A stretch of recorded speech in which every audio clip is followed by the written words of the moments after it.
nothing like a good old home cooked brisket, a backyard brisket anyway. We're kind of used to cooking competition brisket, but today I decided I'm going to cook one in my old pellet cooker. Now, I built this old pellet cooker a couple of years back, and it started out with a real firebox in the bottom of it, but we recently changed that not soon after and turned it actually into a pellet cooker for more consistency.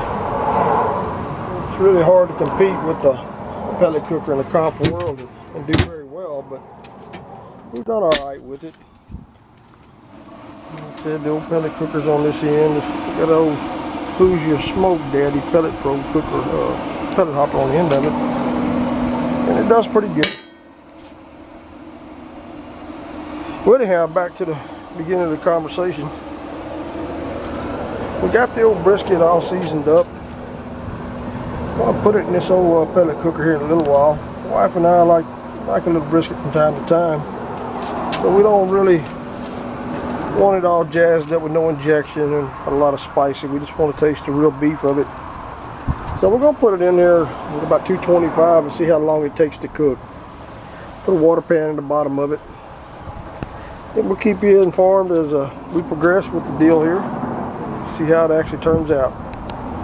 Yeah, sorry about the background noise, folks, but we're by a super highway out here, 5-lane highway in front of the house, and it seems like a racetrack. Well, anyhow, it's now 11:30, and we got the meat loaded into the pit. We got a probe setting in it. We got the temperature set at about 230. We're curious as to how long it's going to take to cook this piece of meat. I'll show you the settings on the outside. Now, see, it's never going to register what the probe or what the pellet cooker is going to be registering. It's a little hotter on top than the bottom. If it says 150, you're about at 230 on these gauges in reality after doing a lot of testing and checking. So the gauge just kind of gives you a whereabout. It doesn't really give you the actual temp that you're seeing with the pellet cooker. Now, as you see here, hopefully you see it on the gauge, the meat is at 50 degrees right now. We just put it in there. Let's see if we can change this. It's actually at 223 on the pellet cooker right now. We're going to run it kind of slow and low. We'll keep you tuned as to how long it takes to cook this brisket at this temp.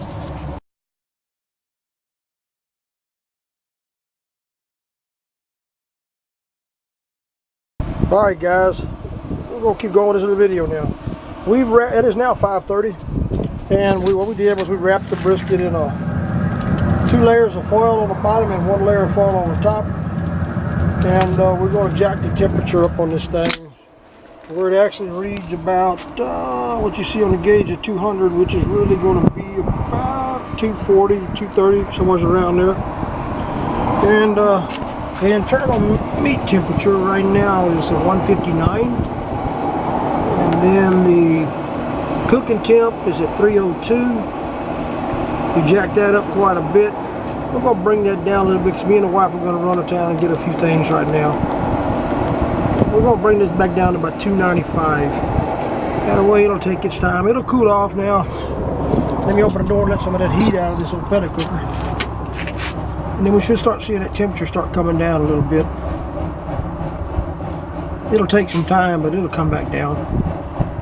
But yeah, we're going to let this thing continue cooking until we get the actual temp of it, probably up there around 206, 209, somewhere around there, and it should be just falling apart tender.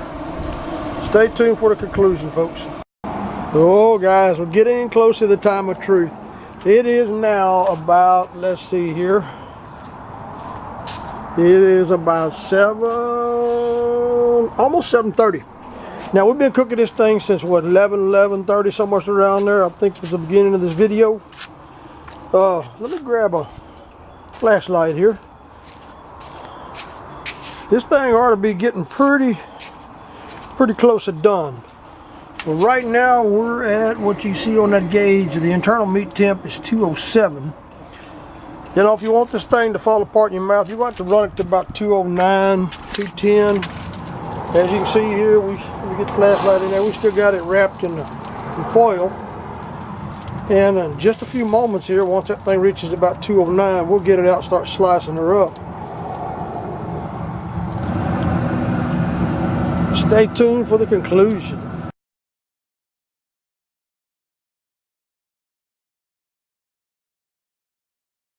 Well, we're currently at 210.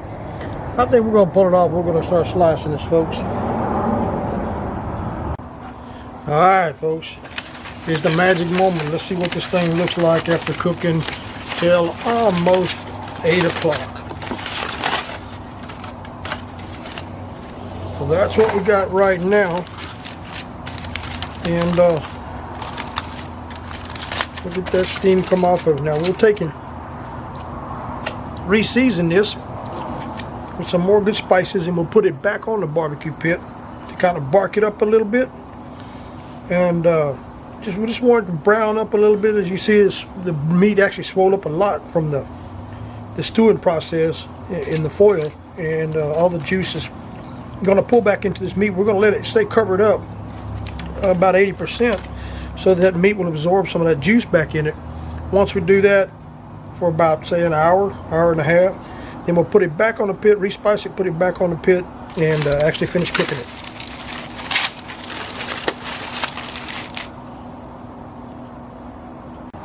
Alright guys, what you see there in that aluminum foil is the juice that cooked back out of that brisket once we wrapped it. It was dry when we put it in the brisket. Put the brisket in the foil, and that's all the jus or the juice that came out of it. Now at this point, what I've done is I've actually taken the brisket and put it back in. Oh, let me get a flashlight here. Maybe y'all can see a little bit better. All right. I kind of did this the same way I do a competition brisket whenever we're cooking in competition. We cook the brisket from the very beginning and get it up to a temperature like we want, which is usually around 150 to 165. We get the color we're looking for on the meat. And then once we get it to that temp, then I'll go ahead and I'll wrap that booger in 2 layers of foil, like I said in the first part of the video. And we'll get it to where we got it up to about 2, depending on the type of brisket. This was a choice. If you're going to Wagyu or a select or a good prime, it all varies. But on this little old bitty choice here, what I did was I ran it to 209, 210, as I showed you in the earlier video. And we wrap it, cook it, wrap it, take it back off, rebark it, we re-season it a little bit, and we go ahead and rebark it. Once we reach the texture we're looking for, or the bark that we're looking for, then we'll pull it off and let it sit for about 30 minutes to an hour, and then we'll slice that brisket. Stay tuned. Once we get it off, we'll shoot another part of the video, show you what it looks like once it's fully cooked.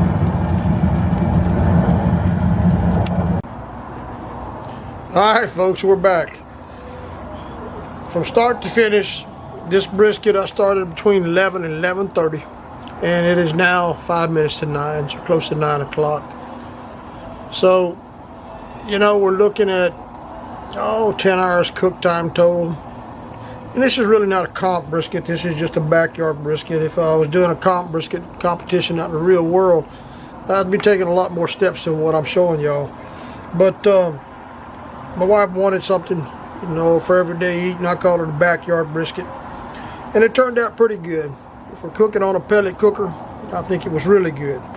Now let's slice this thing up. I know y'all been waiting to see what it looks like. Let me grab me my hands are clean.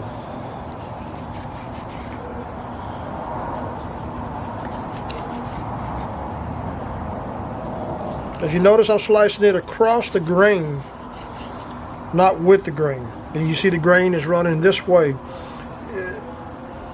Normally you would always cut across the grain on your briskets. Anybody can cut it any way they want to, but and also I usually use a really nice cutting knife, but it just happens to be that I've got a cooking trailer that we use for the competition circuit, and it is up about 450 miles from here, and everything that I normally would cook with is in there, so we're kind of limited on what we're using today. But hey, we still thought we'd put a video out there for y'all to see. It's amazing that the grain, the way it's partying is this way, but you see the grain is running across this way in the meat.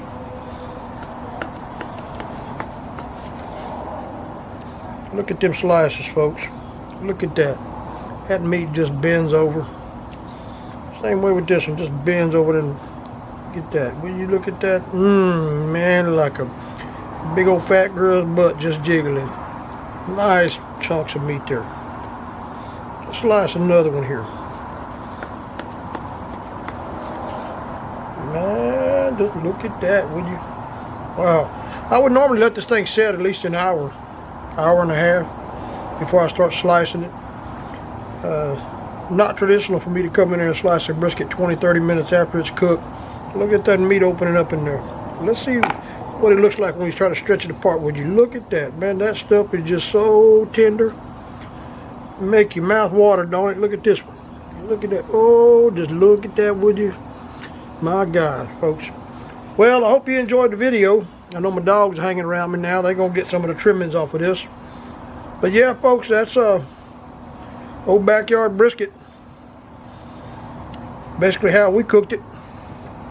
But let's slice one more slice. Don't that just look so good? Slice that one a little thin. But look at that meat, would you? Just look at that. My God, just tender, tender, tender. That's what happens when you steam one in that foil, you know. We call it crunching it, you know. Putting a crunch on the meat. But if you're gonna cook one of these, you know, just straight out without wrapping it in that foil, it's very unlikely that you're gonna get them to be that tender. I gotta try a piece of this. Boy, that just hits the spot.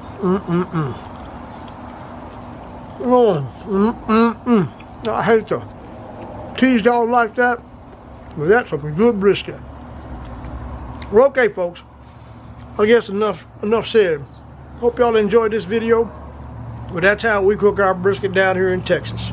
Thanks for watching. We'll put some more videos up later on. Some chicken, some of them good old ribs, some of this other stuff that we cook. Hopefully it'll teach a few of y'all out there to cook something that you might like even better than what we cook. Thanks for watching. Hit that finger up, that thumb up button, and that subscribe button over there. And stay tuned for our future videos.